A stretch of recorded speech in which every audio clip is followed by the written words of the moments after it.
And we're live. Welcome to yet another edition of PCS Q&A. I'm your host, MJ Boyce. I am the Director of Community Outreach at PCS Grades. As always, we have the lovely Megan Harless, our resident PCS reform advocate, and oh, by the way, resident BA censored for little ears in your room because we love you. Okay, we've got a fantastic show today. And forget Murphy. I'm trying to keep Murphy at the curb. Okay, so help me out, peeps. All right, so here we go. Before we go on to those DoD updates and hitting our guest, Yvonne Combs, which I can't wait. We're going to go ahead and go through those housekeeping items as we do every week. All right, number one. First and foremost, we bring the experts to you from Transcom, education, moving industry, and nonprofit sector. We bring these experts to you because they have the answers. We have the answers. Speaking of answers, we need questions to go along with that. If you have questions, if you have comments, if you have concerns, go ahead and drop them in the comment section and we'll get to you on the back end with an answer. But anyways, that brings me to my point. We have the answers. If we don't have the answers, we know who does. And if we don't know either of those things, we're going to take your questions for action and we're going to get back to you with an answer. Again, we bring these experts to you and we do bring you these answers, but sometimes you're going to end up in some of those specific situations that Murphy just crawls right up your rear and stays. In those specific situations that are specific to you and your family, there are two forever and always resources you must go to. Number one, your local chain of command. Number two, your local transportation office. Those are the people who know you. Those are the people who are dealing with your stuff. Those are the people that can help further your issue for action. Last, but certainly not least, we need to do our part. We have got to flatten the curve, people. We have got to flatten that curve. No matter where you live, it's going to be different in each area, but no matter what, follow those CDC guidelines. Follow them. Do your part. We have to flatten the curve because when we do, we're going to flatten Murphy with it. And with that, I'm going to hand it over to Megan for those DoD updates. Megan? Hey everybody, so just a couple of things to touch on this week that we've seen some questions and some concerns about within the spouse groups about PCSing things. The first one's about your entitlements payments. You should receive 2 payments when you final out your PCS and you submit all of your paperwork and your travel vouchers and all of that. There are 2 payments you will receive. One will be for your PPM or partial PPM. The second one will be for your other entitlements, your DLA, your per diem, your TLE, TLA, all those other good things. So you should receive 2 payments. When you receive a payment in your bank account and you're wondering what it's for, trying to figure all that out, your service member should be receiving an email that states what that payment is for. And at the bottom of it, it will tell you if it's for your PPM piece or if it's for your DLA, per diem, all that other stuff. So you should be receiving 2 of those.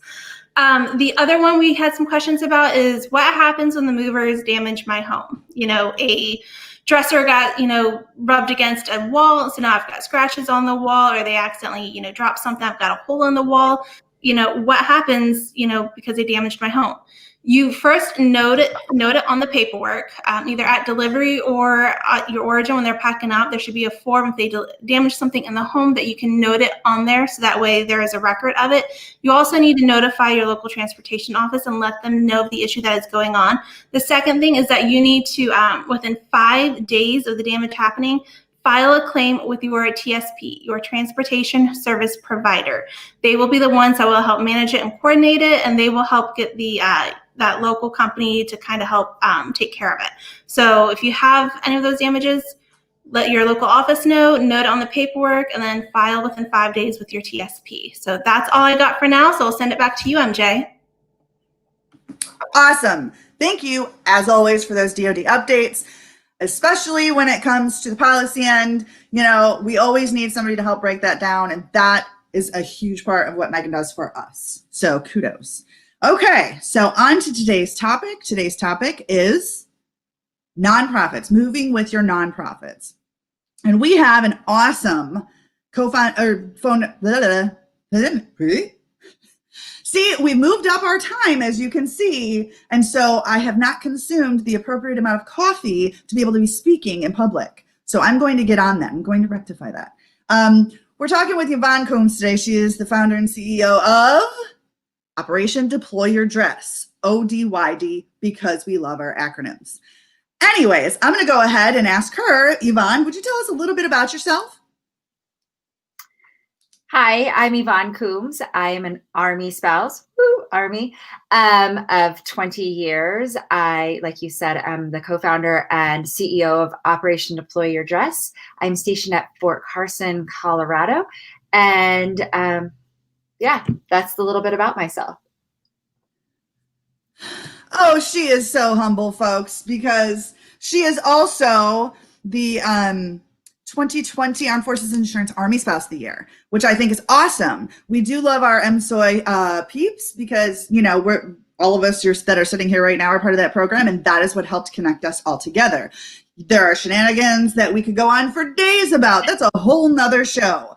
But yes, this team right here, we know some shenanigans. Thanks, MSOI. Shout out. Anyways, I'm going to dive right into these questions because we've talked with some spouses who have home-based businesses and such. And I mean, no matter what it is, whether you're a spouse that has an employer and you have to move and quit your job, or you have a business and you have to move and deal with new states, new regulations, new clientele, that is a monster all on itself. But then we also have to think about the nonprofit sector. There are a lot of military spouses who have started nonprofits, and many of them specific to our demographic. So let's just start from the beginning. Why Operation Deploy Your Dress? Like, what was the inspiration specifically for creating this amazing organization? Accidents, right? What else would create this organization? One big accident. We were 5 military spouses at Fort Bliss, Texas, and we wanted to put on a dress swap, which isn't an unusual thing to do, where you collect some dresses from your friends and neighbors, you swap them with one another so that you can wear a new to you dress to the next ball without having to go out and buy a new one. So we thought we'd collect a couple hundred dresses, put them in the community center. They're on post, give them away on one weekend, and go about our lives after that. Operation Deploy Your Dress had its own mind and its own plan, and we got a little bit of national media attention very early on. And instead of collecting a couple hundred dresses, we collected a few thousand dresses, and we immediately we knew that the need was there to get dresses into military families' hands. You know, it's a very expensive process to go to a military ball, but it's a very necessary thing to do in order to be a part of the camaraderie and the traditions that take place in the military. So we wanted to make sure that people could get to those balls if they wanted to get there. So we knew that the need was there. What we didn't realize is that the desire to help something like this was there, and not just from the military community, but from the outside community as well. So the American population has really stepped up and said, hey, this is cool. Like, we are always looking for something tangible to do for the military, and you just gave it to us. So boom, here's some dresses all over your face, right? So, Boom! So, you know, once we saw that both the need and the desire to help were there, we realized that this was something that we could do. So we set up shop at Fort Bliss, Texas. We started distributing dresses. It was going really well. Then, of course, PCS season came 6 months after we started doing this. And I was moving to Virginia. And so we said, let's see if this will work someplace else. So packed up some dresses in my household goods because, you know, I'm a military spouse and I get some spousal or some, what is it? Pro gear. Yep, some spousal pro gear. So my pro gear is helping families with dresses. So I packed up some wardrobe boxes of dresses and moved them across the country and set up shop in Fort Eustis, Virginia. And it was just as successful there. So we just have kept growing since then. That's kind of the short version of it all. Word. So you talked about it some, you know, you started at Fort Bliss and then you guys are PCSing, and it was, you know, let's create this, you know, thing again to keep ODYD going. And it's been recreated at several locations with each PCS that you guys have done and with others that have PCS. So how is it like getting more into, you know, you have all these boxes, wardrobe boxes of dresses. Give us some of the nitty gritty details about how it is PCSing with a nonprofit, and especially a nonprofit that is not just a service, but you have a product, a dress giving away. So what is that whole experience like? So, you know, I'm always very conscious of when they come through to do the little pre-inspection to see what kind of boxes that you need and stuff, to say like, hey, I need to take you down and show you my dresses. And they're looking at me like, yeah. Girls have clothes. I get it, but I'm like, no. Like you got to understand. So I take them. It was funny in DC. I took them down into my basement, which was full of dresses. Like you could barely walk down there. And, they're walking like, yeah, wardrobe boxes. I was like, no, like my closet alone takes 12 wardrobe boxes. I've got a lot of clothes, but I'm telling you, like, it's more than just that. And so we walked down the stairs and he's like, oh, you weren't joking. I was like, why would I joke about this? But I think it's important to make sure that you're upfront and honest from the very beginning. I need this, don't just assume they're going to know what you need. You are very clear with what you need. I knew I needed lots of wardrobe boxes. Dresses can't just be shoved in any box and any nook and cranny and hope that they're going to be okay. And so I knew I was going to need lots of wardrobe boxes. So please make sure you bring lots of wardrobe boxes. I'm also going to need lots of boxes to pack mirrors because I transport mirrors, for new shops and stuff like that. So just making sure that I'm very organized with what I have, so that when they do come through, I can say, okay, this is what I have here. This is what I have here. I know I need specific types of boxes for these things. I think is a really important thing to help for success on your stuff getting to where you're going to next. So I don't know does that answer your question? Yeah, totally does. So here, just to piggyback off of that. So you were able to ship all those dresses that were in your basement as pro gear? So I think it's 500 pounds of spousal pro gear that you can get. Did you like meet or exceed that? I don't exactly remember because we're never overweight anyway. So I knew that I was going to use that. And if I had to spill over into our family's weight, I spilled over into our family's weight and it wasn't a big deal. But I'm sure I probably exceeded that because dresses are heavy things. And I PCSed, I think, about 500 dresses here. We know dresses weigh more than a pound a piece. So. Oh yeah, especially the ones with the sequins and stuff. And I just want to say, so Yvonne's not joking about her basement being filled with dresses. I had the joy of spending the night at Yvonne's place in her basement and just walking down there, just seeing the racks and racks of dresses. So when she says, we have a lot of dresses, there are lots of gorgeous, beautiful dresses. I was like, I can go shopping in here. And she's like, no. It's like fashion show. Like walk the runway. Man, forget rent the runway. Just go talk to Yvonne. Okay, so like I said, we hear a lot about spouses with that are PCSing with their home-based businesses, but we don't hear about that so much with the nonprofit side of the house. So, what kind of issues have you experienced PCSing Operation Deploy Your Dress? Like, I'm looking at it from anywhere from, logistical to financial, what kind of issues have you experienced PCSing with your nonprofit? Yeah. So, one of the big things is what we had to figure out early on was because we move around so much and our board is actually spread out, right? We have one at West Point, New York, one in Fort Knox, me here, one in San Antonio, and somebody in Arlington. So right now we're very spread out. And it was figuring out how to keep us from having to change all of our paperwork every time we went from here to there, here to there. And so luckily one of our board members, they're retired and they're in Arlington for good. So she is our home address, our base address. So every time one of us moves, we don't have to move the address and do all of that paperwork to paperwork wise move Operation Deploy Your Dress.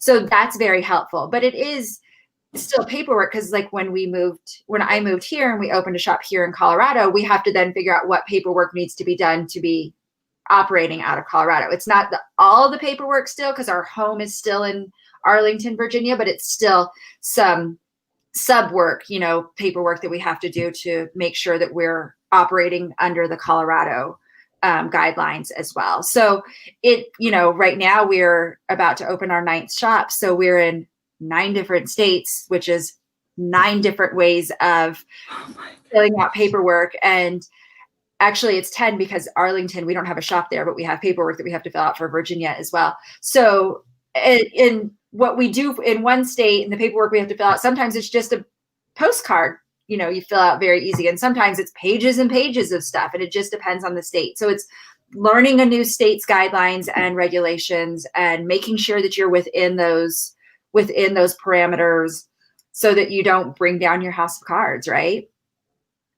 Word. And just really quick, we had Joyce. Shout out Joyce. Joyce has a question. And by the way, for everybody who has questions, comments, shout outs, anything but an LOL smiley face, although we do love those, put it in the comment section, because we are giving away some bling today. We are giving away some Hope Design Limited bling. We're going to enter to win. You just have to leave your comment, question, concern in the comment section, and you'll be entered to win.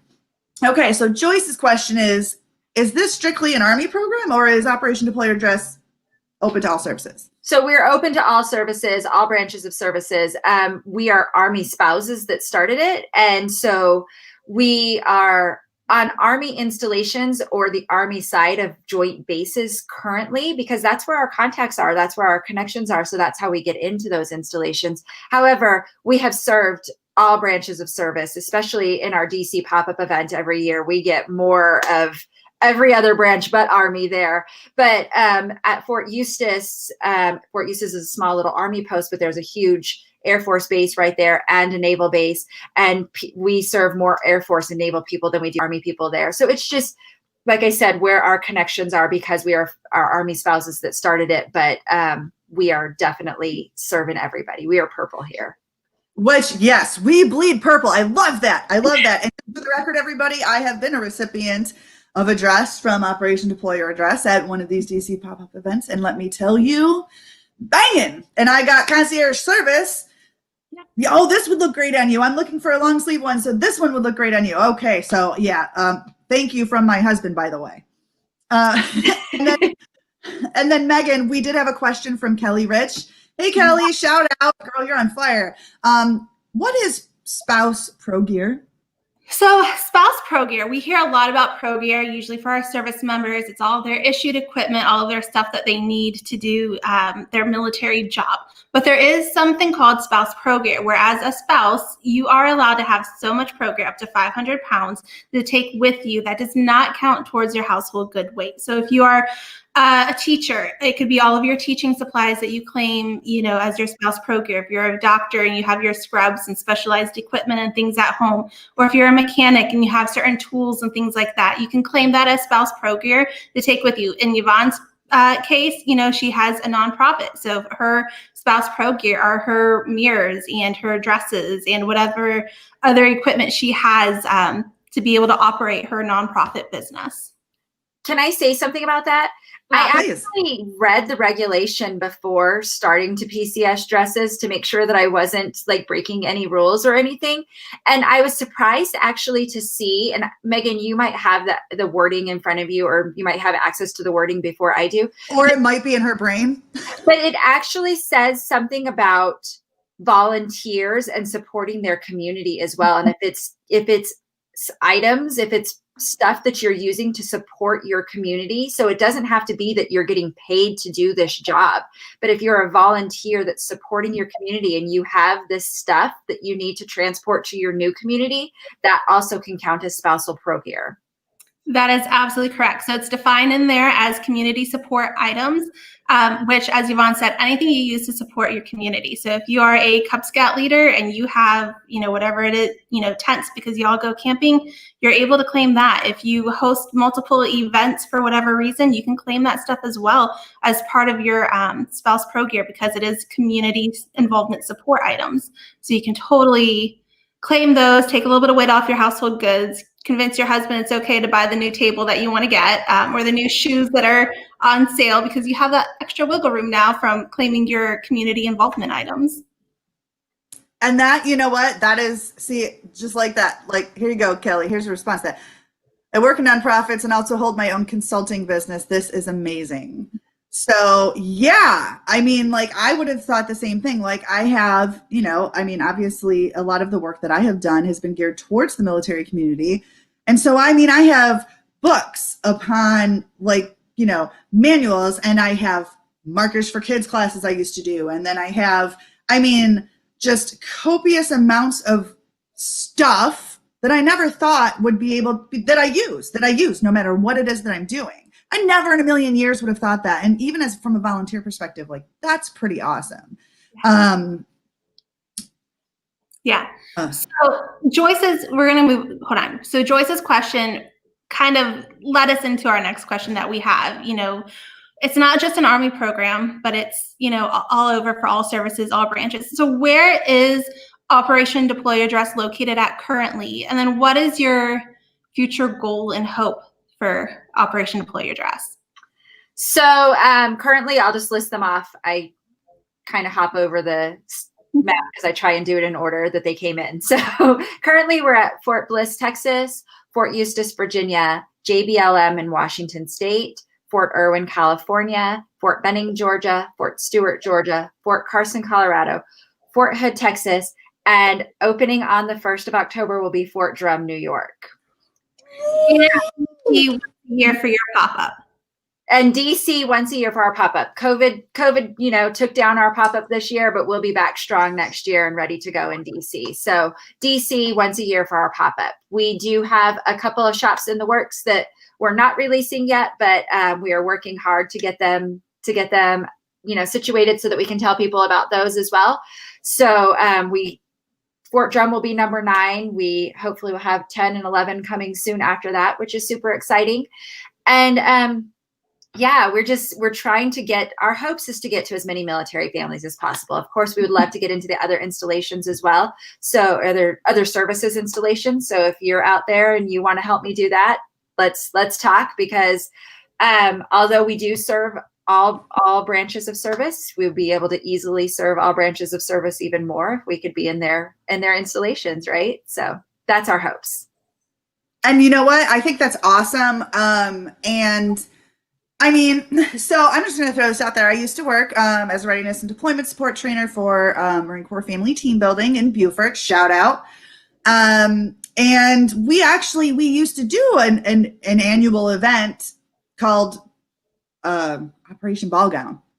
And wow, let me just tell you, just one event just drained us all. I mean, it was all hands on deck. Mm-hmm. I can't even imagine just having so many different locations and doing it on the daily, especially around fall season. And so, but, you know, like in that case, it was only once a year, and, you know, it was only catered to, you know, like Marines, and it was only for the area. But that actually brings me to my next point. Oh, wow. We got a lot of questions coming in. If you're putting questions in, you're all entered to win. I just want to let you know that we are not going to forget you. If we don't hit you right now, we're going to get you on the back end. So please know that we see you. We see you. Okay. So let's switch over to the whole logistical side. So part of your military spouse story is that your family has had to be geographically separated. And your husband, geobaching, right? Yeah. Geobachelor is the term that we're using. For those of you who don't know what that means the service member goes on to their next duty station while the family stays put wherever they are at. So they are geographically bachelors, but not in the legal sense. Write it down. So many of us, including myself, have always said, I will never, ever geobach ever. Your family has gone through that experience. Can you kind of tell us a little bit more about that geobachelor experience and your decision that led to it, or anything that you may have done differently? Absolutely. So first of all, what I would do differently is never say never, because we were the same people. We were the same way. We'll never choose separation. The military chooses separation for us enough. So we're never going to choose it. And, you know, you talked about Murphy's Law earlier, and I actually call it my military drunken pixie. It's not Murphy's Law. It's a drunken pixie that flies around, and just when you think that you're comfortable, bam, they throw something at you to knock you out of your comfort zone just to keep you on your toes.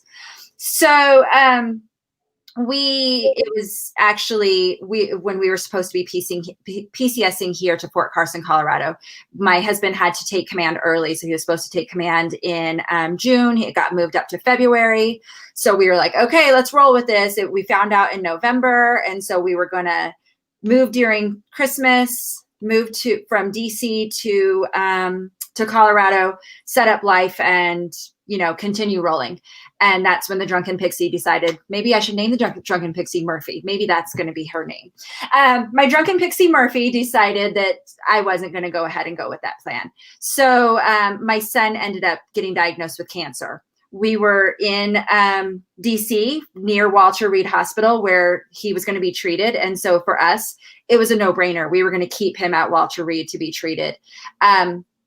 Because my husband had to come and take command and was deploying almost immediately, he went ahead and PCSed without us. So he came here to Fort Carson, Colorado. He took command. He, like a week and a half later, deployed with his unit and was gone for 9 months. So that left me and both of my boys, one going through cancer and the other in middle school, in DC to attack chemo, attack cancer, and then attack PCS right after that. So that was, our decision to geobatch. And again, it has taught me to never say never. I will say I would prefer to never geobatch, but I will never say I will never geobatch again. So there you go. Makes sense. It makes sense. Never say never until. But sometimes, as all military spouses, we learn to roll with the punches and change our plans. And, we're used to, not getting the plan that we plan. We always have to end up with plan B, C, D, and hope we never have to get to Z. But sometimes we get down the alphabet a little bit. So you mentioned, having to PCS afterwards from DC to Carson. I know personally that your PCS was a doozy. It was not the most ideal situation for anybody for the experience that you had. Just putting out there that your experience was horrible. What lessons have you learned through that process from that horrible experience? And what kind of advice would you give to others to try to maybe avoid that situation you went through?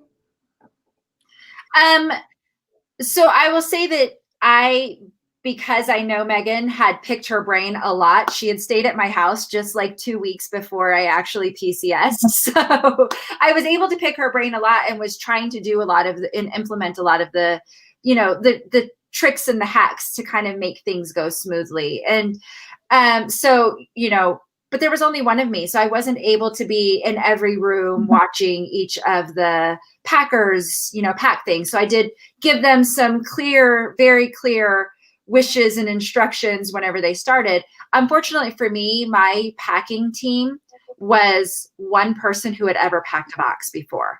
The other two people that were there were learning how to label boxes. Like, it was literally their first day on the job.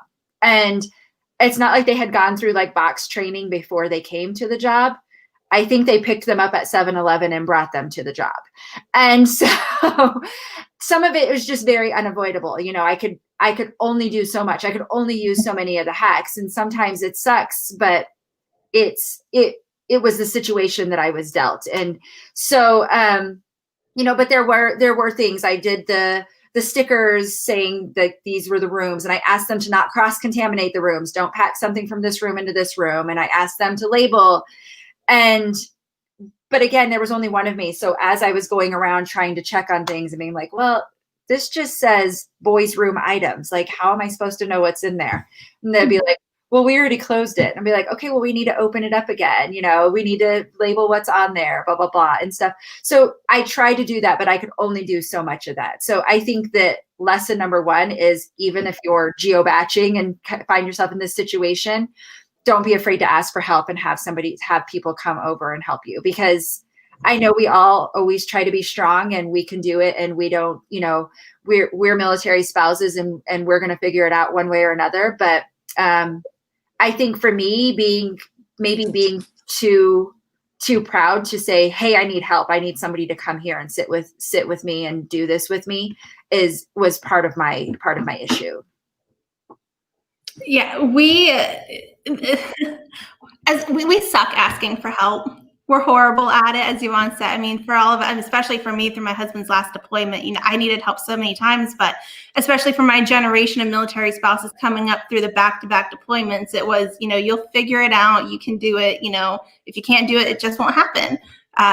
But definitely, us learning how to ask for help and being willing and able to reach out. And then I think on the other side of it too, as friends to our friends, seeing that somebody needs help, realizing the situation they're in and stepping out and saying, hey, what can I do to help you? How can I support you through this? To not let them just kind of, flunder on their own out there. I think to go with that too, Megan, is I had friends that had offered, but in the military, the word is right, resilient and strong and this and that. And so you're like, no, I got it. I really appreciate it, but I got it. And so I think it's what I've learned is being that friend to not say, what can I do or how can I help you? But this is what I'm going to do. Yeah. This is what I'm going to do. Like it or not, I'm going to be sitting on your porch or you're going to let me in your house, but I'm going to come and help you whenever they're packing. Or, and I just learned it. I learned it a lot. And actually from a good friend, Esther. Hi, Esther. When Jacob was going through cancer, is she wouldn't say, what do you need? She would say, I'm bringing you a meal. I'm taking you to Chick-fil-A, because she knows I love Chick-fil-A. Whatever it was, she would say, this is what I'm doing, not what can I do? What do you need? Because so many times us military spouses are too proud, or it's been drilled in us that we're resilient and we're strong and we're this and we're that. And it's not a bad thing. I'm just saying that we're so wired that way. Yes. That even when people say, let me know if you need something, we're not going to let them know if we need something. Yeah, no, absolutely. Sometimes we want to break down too with the cookie under the blanket for it as well. And we have every right to be able to do that. And that was very specific, Megan. Not happened in our home during a deployment or a PCS of some sort. But, we all need those times, and we need to allow ourselves to have those times, and we need to allow ourselves to let those people that are knocking on our doors, like Yvonne's friend Esther, to just come in and do, don't take that joy and that blessing away from them from wanting to help. Let them help, and we need to be more, I don't know what the word is, willing to let them be able to come in and to help and to realize, them helping doesn't mean we're weak. By any means. We need to step back. We need to be, because you know what? I'm telling you, so there are some male spouses out there like, I'm helping you. I'm doing this for you. If you even try to say, no, I've got this, they're going to smack your hand and be like, shut your face. This is happening. Tell them what you want. Tell them how you want your coffee and be thankful you have a good friend that's dropping it off to you. Well, and that's the thing is we would be the first ones to do that for somebody else. So why are we not accepting it? Right. And I think that's what I've had to really rewire my brain to learn is why is it okay for us to say, I'm doing this for you, but not accept that from somebody else? Mm-hmm. No, absolutely. Speaking of doing, we have a question here from Amanda. Is there a need for volunteers at the different locations? Absolutely. We love volunteers. All of our shops have a Facebook page. So Fort Carson, Operation Deploy Your Dress. JBLM, Operation Deploy Your Dress. It's very generic, so they should be easy to find. You can just reach out to that Facebook page, send them a message, and our shop managers that run that specific shop will get back to you and let you know what the volunteer opportunities are. But always, all of our shops love volunteers. So please, please, please reach out. And so it is a lot of fun to volunteer. So I volunteered last DC pop-up, and y'all, it's a joy. It is so much fun helping other women pick out dresses, helping them try them on, when they're second guessing themselves, and you can give them a little bit of encouragement of, that really does flatter you and it really does look great. And it's a lot of fun, and it's a great joy. So definitely go volunteer. And so I also have right here, hello, Ellen. The DC pop-up event is amazing. Thank you for Bleeding Purple to include all the military branches from an appreciative Air Force spouse, which I think is awesome. Thank you, Ellen. And that brings me to a question. So let's say that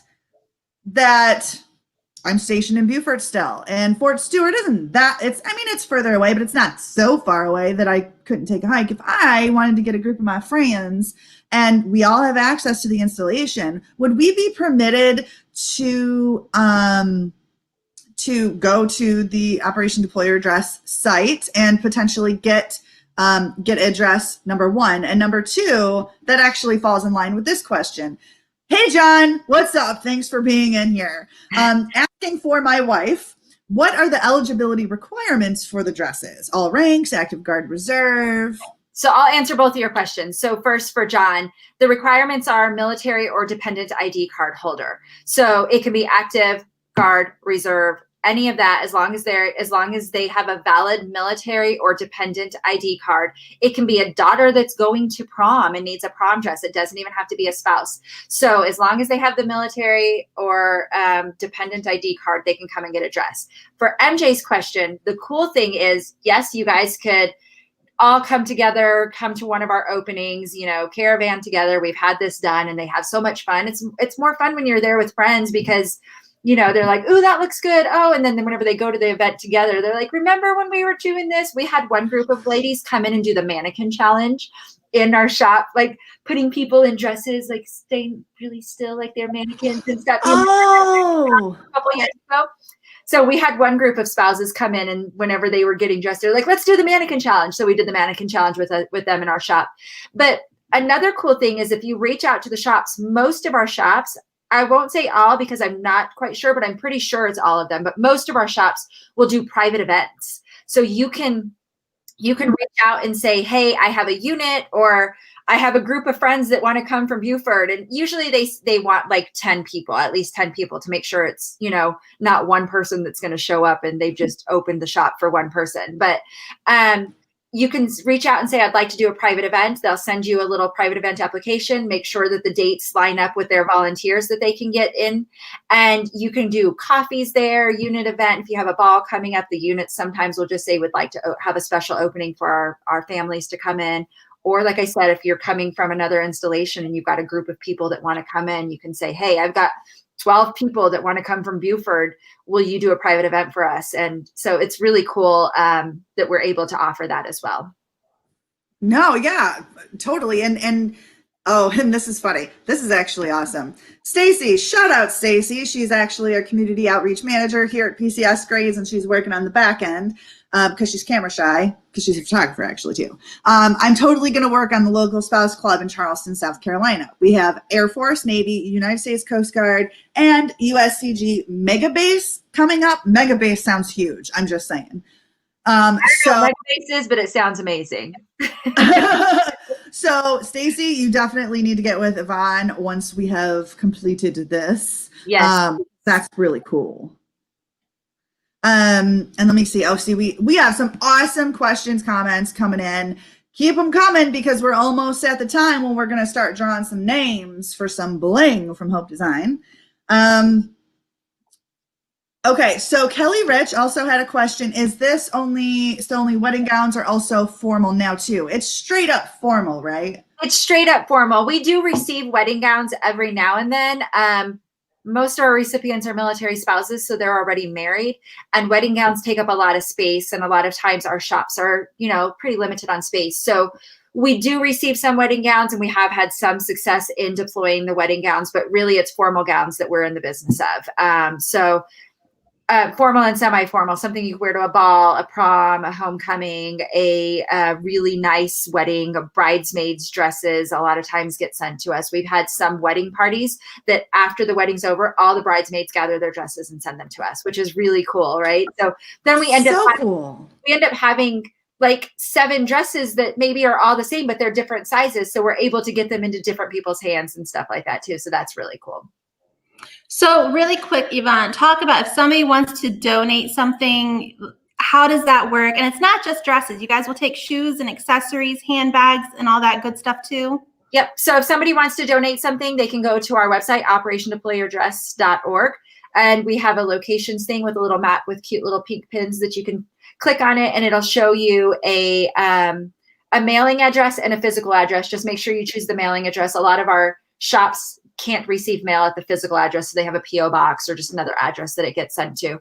But yeah, we accept accessories, shoes, shawls, purses, or jewelry. I always joke around, don't ask me to say that in another order because I can't. It's the only way I can recite it: shoes, shawls, purses, or jewelry.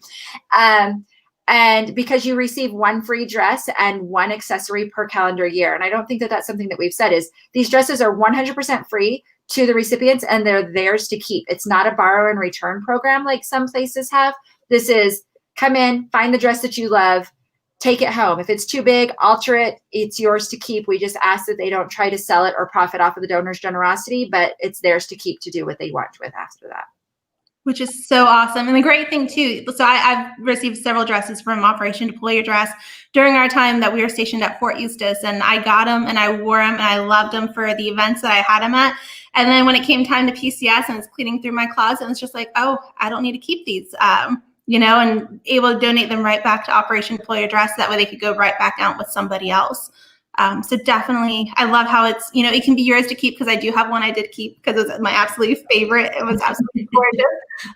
But the other ones, I enjoyed my time in them and I wanted other folks to be able to enjoy feeling the beauty of them as well and allow that to go back to them. For sure. Okay. So, wow. Wow. We have a lot of great questions here. And if you have any other saved rounds, keep them coming because my counterpart on the back end is getting ready to compile those names for me to put in our wheel of names for that drawing. And while she's compiling those, I just wanted to go ahead and just throw this out there. So, we spoke earlier a little bit about, the asking for help and versus the offering and just saying, okay, just, we, especially in a time like this, we will lose our ever-loving minds before we say, help, uncle, please. But honestly, sometimes it's just taking the initiative to do something for someone. Like, you have no idea what that might mean. And I say that because just a quick little snippet, and these girls know where I'm leading with this. Yvonne and I found ourselves at a military spouse event. We're chatting, and I found out she was from Roswell, New Mexico. And we all know what's in Roswell, New Mexico, but I'm in the middle of Union Station eating lunch with this chick, and I'm losing my mind like, oh my God, I got to tell you this story. And I'm telling her all about how my dad loves everything UFOs, alien everything. I grew up watching Mulder and Scully. I thought X-Files was real, like legit. And he passed away a few years ago. And before he did, I asked him what he would like, where he would like his ashes spread. So he gave me a couple of places, but he also said Area 51. I'm like, Dad, I'm not sure I can get within a 10-mile radius of that place without getting shot, but I will do my best. So fast forward to this conversation that I have with Yvonne, and she's like, well, hey, what do you want to do? Let's do it. Like, this chick's getting ready to PCS. And she's like, yeah, I'm going to go visit family once we get settled at our new duty station. So like, how do you want to do this? Let's do this. And she did that for me. And she spread my father's ashes near Area 51 and fulfilled his wish. I didn't ask her to. I never would have even dreamed to ask her. She just said, this is happening. How do you want to roll? And we did it. And shoot, we were even interviewed by Military Kind and USA Today because it was so cool that we just, this is who we are. This is what military spouses do. We take care of each other, even if we don't want it. And even if we don't know we need it. So shout out. Okay, so let's see if I got those names. Ooh. All right, y'all. I'm going to put these names in for the Hope Design Bling-a-ling. Okay, now let me see. I will share my screen. Perhaps. All right, here we go.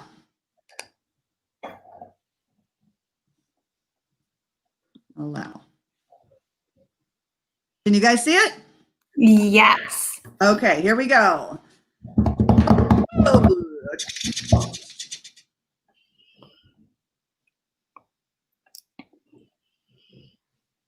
Kelly Rich! Woo! Congratulations. Congratulations, Kelly. I think has Kelly been a winner before? I'm trying to think. Kelly, have you been a winner before? Because if you have, we're going to send you a different type of jewelry of the Hope Design Bling. She's got several cool things in her Mil Spouse Love connection. Collection, but connection works too. A little bit of Okay, so every link that we talked about, everything that we talked about today, the link to the Operation Deploy Your Dress website is in the comments section, and of course will be included in our After Action blog, which our awesome content manager, Lizanne, is kindly writing up for us as she transcribes these awesome webinars. And before we go, really quick, Yvonne, is there anything that you would like to say to our audience, any saved rounds? No, I just really appreciate you guys coming on and listening, because I don't think that any of our journeys are all that unique. So I think that we can learn from one another, and coming in listening to these types of webinars are really good for us just to learn from others' experiences. So maybe we don't have to go through the same mishaps, or even it's just sometimes nice to know that you're not alone and that you're not the only one that has the drunken pixie that's following you around. So Oh, word.